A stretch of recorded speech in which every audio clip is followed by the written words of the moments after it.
여러분 안녕하십니까? 포항 MBC 뉴스입니다. 경북에서 오늘 0시 기준 코로나19 신규 확진자 25명이 추가 발생했습니다.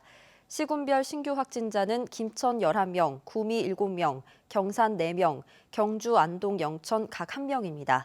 경주 1명은 울산 확진자의 접촉자로 자가격리 중 양성 판정을 받았습니다. 경북에서는 최근 일주일간 해외 유입을 제외한 국내 확진자 157명이 발생했습니다. 경북 12개 군이 오늘부터 5인 이상 사적 모임 금지를 완화하는 사회적 거리두기 개편안 1단계 시범 시행에 들어갔습니다. 경북도 내 인구 10만 명 이하 12개 지자체 가운데 울릉, 군위, 성주 등 7개군은 사적 모임 인원 제한을 완전히 해제합니다. 하지만 울진과 영덕군 등 나머지 5개 지자체는 기존 인원 제한을 모두 풀지 않고 8인까지 사적 모임이 가능하도록 규정을 완화했습니다.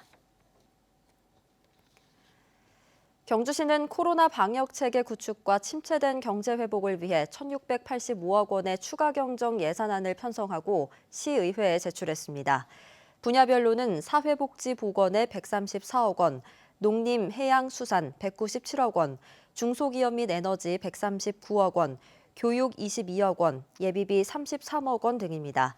경주시는 지역균형 개발을 위해 시장의 읍면동 현장 방문 시 개진된 주민의 건의 사항을 적극 반영했다며 오는 29일 열리는 경주시의회 임시회에서 심의 의결할 예정입니다.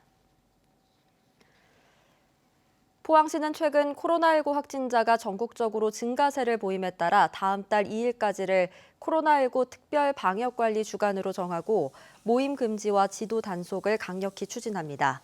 부서별 상시 점검단을 구성해 소관시설을 집중 점검하고 위반 업소에 대해서는 원스트라이크 아웃제를 적용해 과태료 부과와 집합금지 등의 조치를 취합니다. 특히 지역 축제를 포함해 불효불급한 행사 및 대면회의, 회식 등의 모임을 전면 금지하고 재택근무 확대 등 방역 관리를 강화할 방침입니다. 어제 오후 9시 33분쯤 경주시 외동읍의 한 선박구조물 제조 공장에서 일하던 하청 노동자 68살 A씨가 27톤짜리 철판을 깔려 숨졌습니다. 경찰은 대형 크레인을 이용해 철 구조물을 옮기는 과정에서 고정장치가 풀리면서 사고가 난 것으로 보고 정확한 사고 경위를 조사하고 있습니다. 포항시는 국토교통부가 주관하는 2021 스마트시티 챌린지 공모 사업에 최종 선정됐습니다.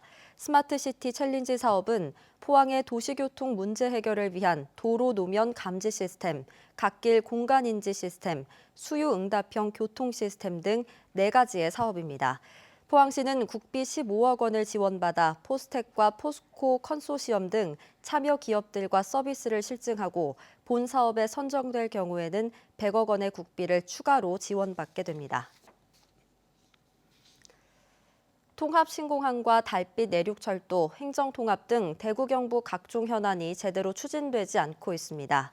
통합신공항 문제와 관련해 권영진 대구시장은 그동안 김해공항 확장은 영남 5개 광역시도의 합의로 결정된 사안이기 때문에 가덕도 신공항은 천인 공로할 일이라며 절대 불가의 입장이었습니다. 그런데 지난 22일 부산시청에서 열린 부산미래혁신위원회 초청특강에서 권 시장은 대구 경북 신공항과 가덕도 신공항, 투 에어포트 체제로 상생 협력해야 한다며 가덕도 공항을 공식적으로 인정하는 이해되지 않는 행보를 보였습니다. 또한 부산, 울산, 경남이 추진하는 동남권 메가시티에 대구, 경북, 포함은 물론 호남권까지 아우르는 남부권 메가시티를 주장했습니다. 하지만 하루 뒤 한국교통연구원은 국가철도망 구축계획 연구용역 발표에서 영호남 상생 핵심 사업으로 꼽히는 달빛 내륙철도를 배제했습니다. 이철우 경북도지사와 권영진 대구시장이 앞장서 추진하던 대구 경북 행정통합도 찬반 갈등만 키우다 무산 수순을 밟는 등 대구 경북의 당면 과제와 미래를 대비하는 각종 현안이 좌초 위기를 맞고 있습니다. 이상으로 포항 MBC 뉴스를 마칩니다. 여러분 고맙습니다.